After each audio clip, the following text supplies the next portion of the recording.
everyone, it's Jack Episodes and today bibigyan ko kayo ng full walkthrough dito sa ating Project Looper. Pero bago yan, isi-share ko lang sa mga first time viewers natin, bakit nga ba ito tinawag na Project Looper? So itong rig na to ay binuo last February 2024 para sa Overland Exploration Philippine Loop Series. Dedicated and designed ang build na ito para libutin ang buong Pilipinas to come to every beautiful destinations na aming napuntahan. So it lasted for 42 days before namin completely naikot ang buong Pilipinas while hitting all the checkpoints to officially became a Philippine Looper. Meron po kasing organization na Philippine Loop Adventure Tour na pinamamahalaan ng Adventure Team Philippines na isa din po tayong membro nito. Alright guys, so if ever di nyo pa napanood yung aming Philippine Loop series, nandyan lang yan sa aming YouTube channel. Meron yan sariling playlist at meron yan 10 episodes which covers yung buong Philippine Adventure Tour namin.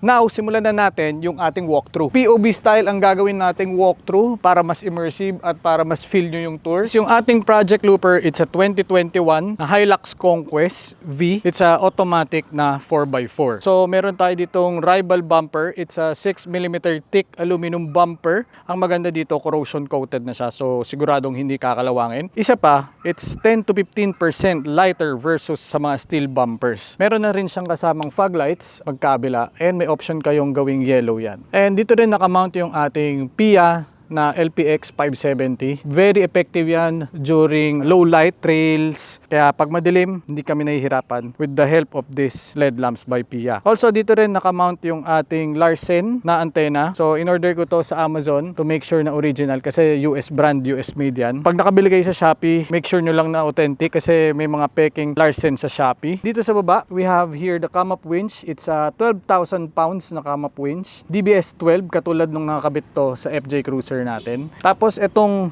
towing points ng rival, meron tong 3,500 kilograms of capacity or 3.5 tons. So guys, sa ating bash plate or skid plate, straight rival yan katulad ng ating bumper. Dire-diretso yung UBP natin hanggang differential. Sa ating rear bumper, meron din tayo ditong rival. It's also 6mm thick at syempre coated din to ng corrosion resistant. Meron din tong dalawang reverse lights at meron din tong recovery or towing points. Magkabila din yan.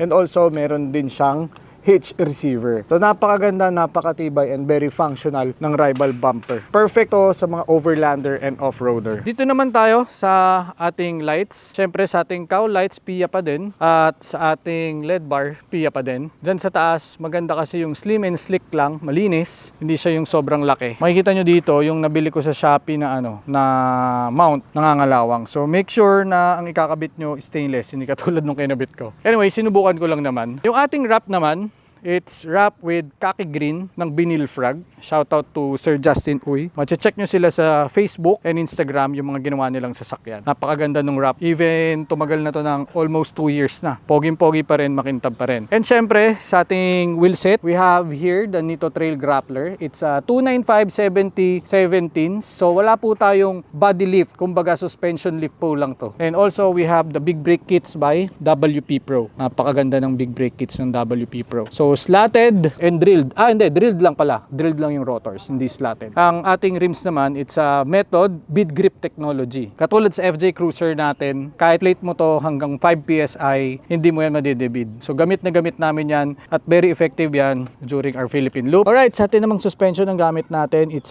Öhlins. So fully adjustable, ito na yung pinaka-end nila. Ang maganda dito, kinumbine natin to with the Oldman Imo na UCA. Yung rebound nito, given na meron tayong mga almost 1.2-1.3 tons na niload sa modification, walang leak, walang any issue yung suspension na yan. Napakaganda ng performance, napakalambot ng ride. Dito naman sa likod, ganun din. Naka big brakes din tayo and also we're sitting on a 1-tonner na lip spring. Pang 1 tonner na po yan. Kasi nga, ang nilagay natin dito na additional modification ay umabot na ng 1.2 to 1.3 tons. Sa ating namang stepboard or rock slider, we have here the ARB. Actually, aluminum finish talaga yan. Pininturahan lang namin ng itim para mas bumagay. Mas pogi nga naman. Very straightforward, very basic. Napakaganda ng stepboard na to. So, dito naman tayo sa ating Gullwing. So, meron tayo ditong Bushtec na drop-down table. Purpose nito para pag halimbawa nagpe-prepare tayo ng pagkain habang nakalatag dito yung ating table, meron tayong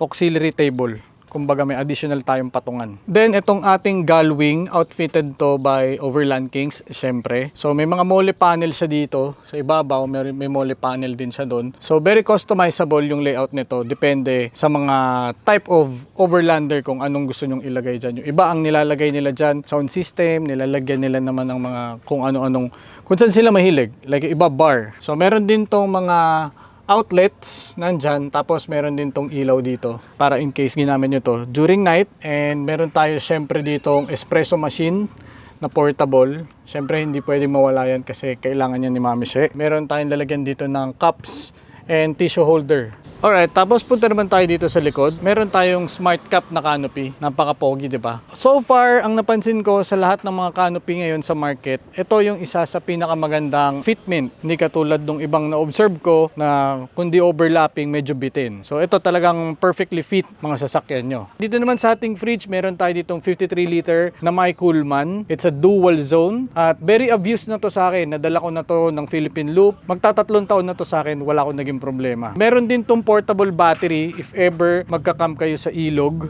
tapos gusto nyo itong bitbitin, pwede.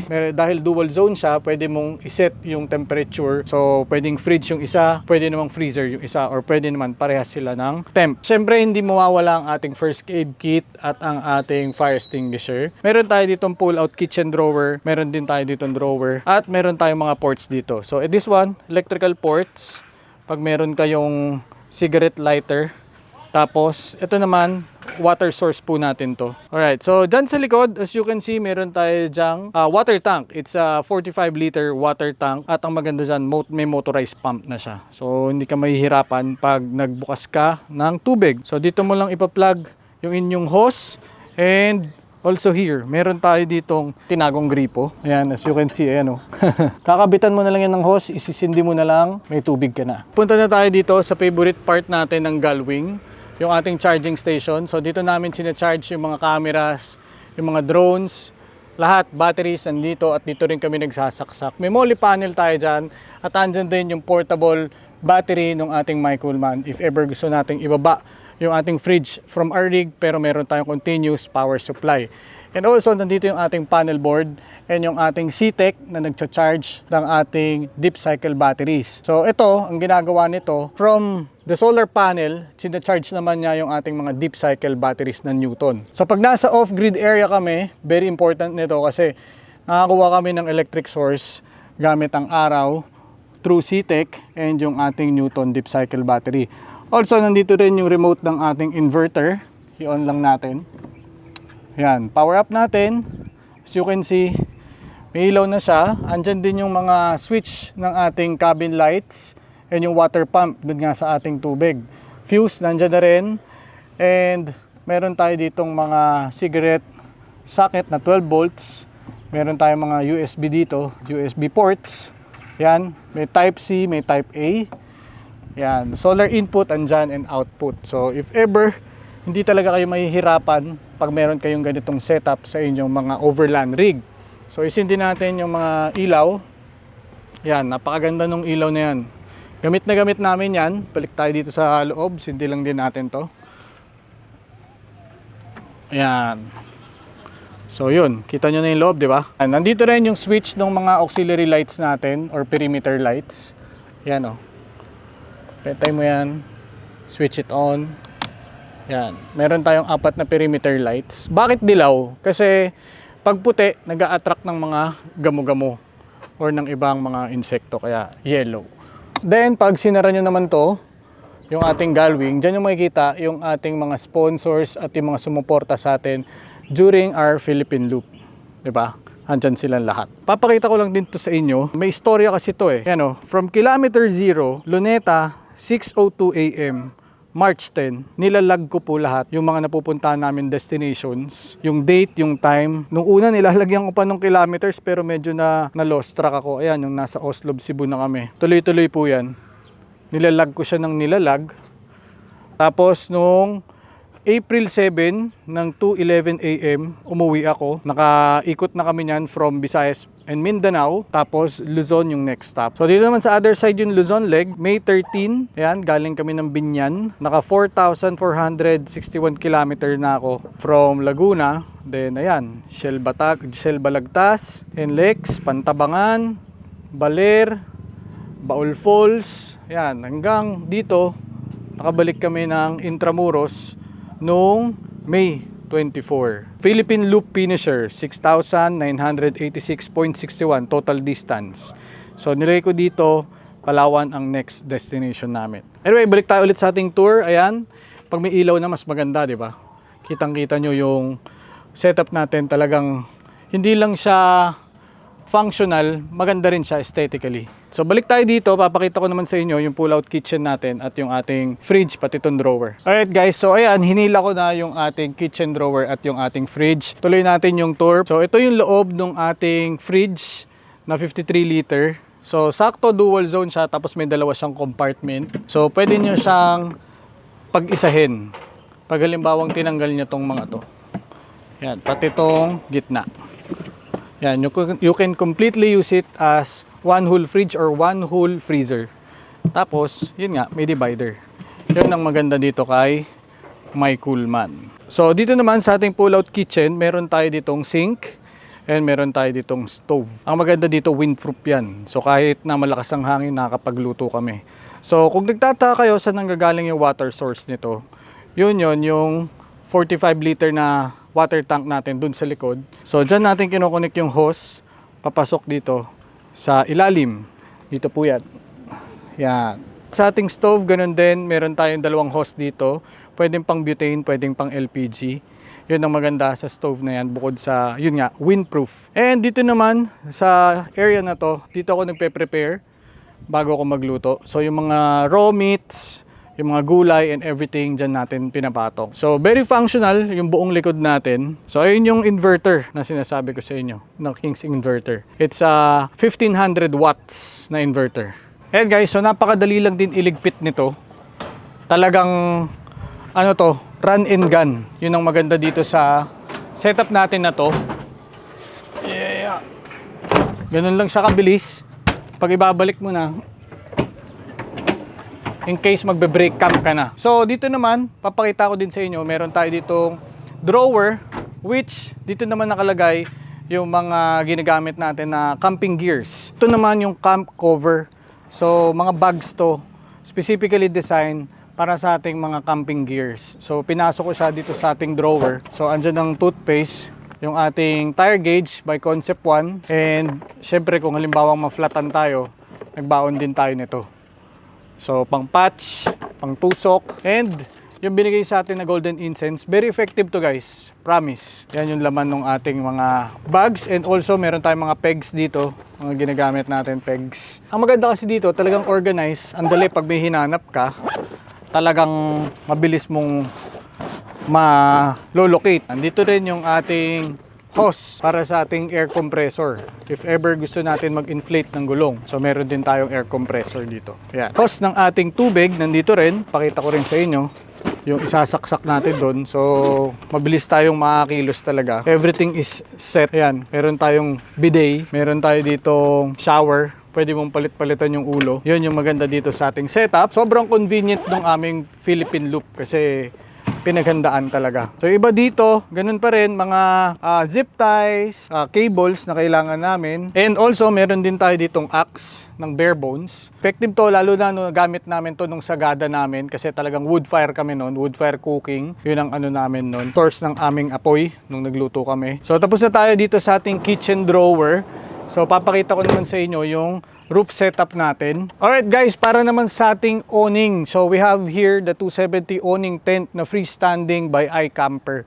So ang tawag nila dito is the iCamper ExoShell. Dahil yung kanyang casing is aluminum na para talaga siyang shell. So napaka-neat, napakaganda tignan nito lalo na pag nakaligpit siya. And also guys, napakatibay nito. Subok na namin to during our Philippine Loop. Pumapaypay talaga to. Talagang lahat ng klase ng malalakas na hangin nasagupan na nito. Still, Makita mo buong buo, walang punit, walang nasira sa mga pillars nito.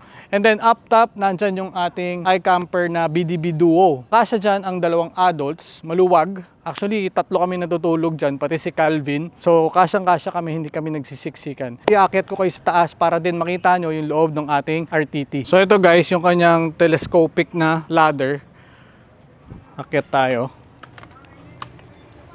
Yan guys, so meron siyang net mesh as your entry point. So yung ladder na to, pwede nyo rin itong ilipat guys ha. Pwedeng dun sa other side, kung ang awning nyo ay nasa kanan, pwede din dito. So meron siyang 3 mesh window, front and side to side. Kasyang-kasya kami dyan nila Mami She, tsaka ni Calvin. Napaka-komportable ng mattress nito, para kang naka-memory foam. Yun ang gusto ko dito. And water repellent to yung material na to, water repellent. Ayan guys, makikita nyo, FRP material. Ayan, so if ever mabasag or masira, madali yan i-repair. And that makes it lightweight.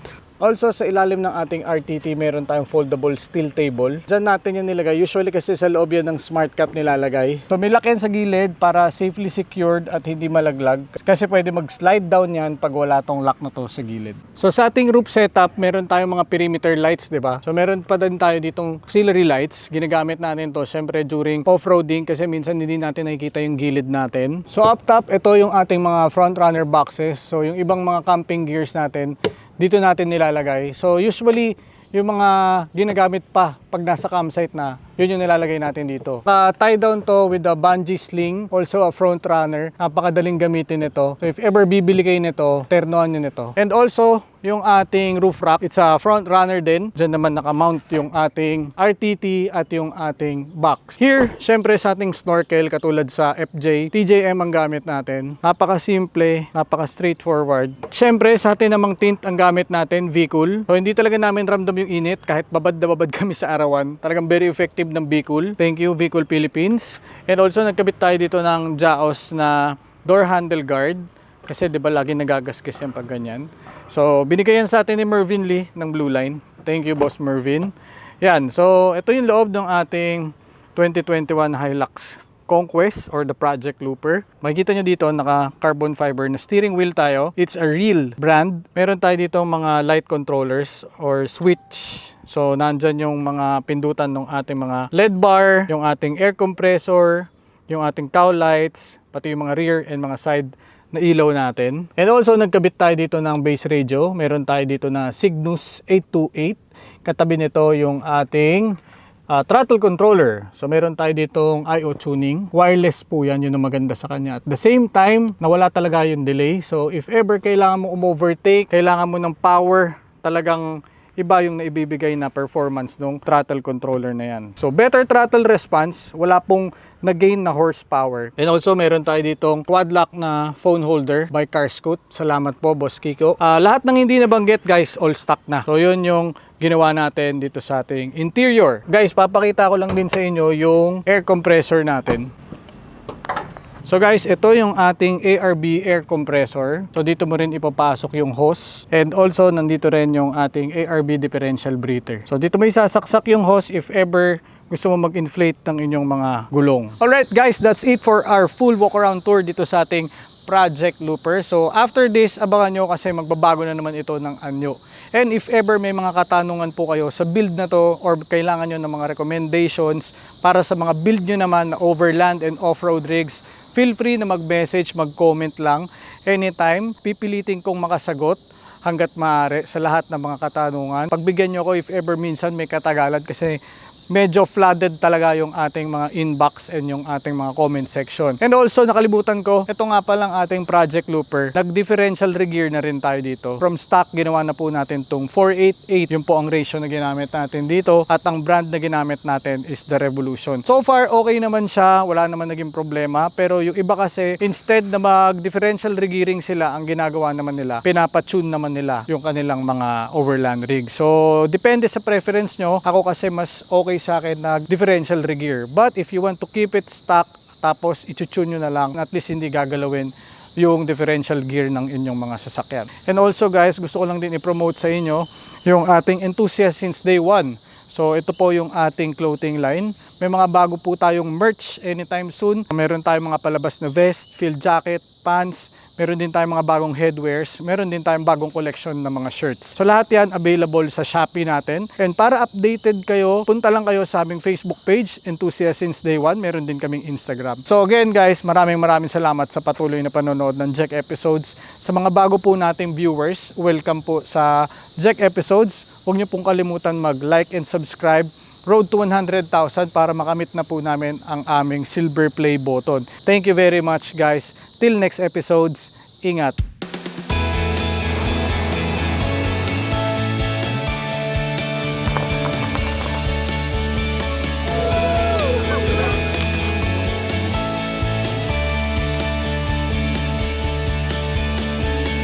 Let's try the beach. Cheers guys, good job for today. Cheers.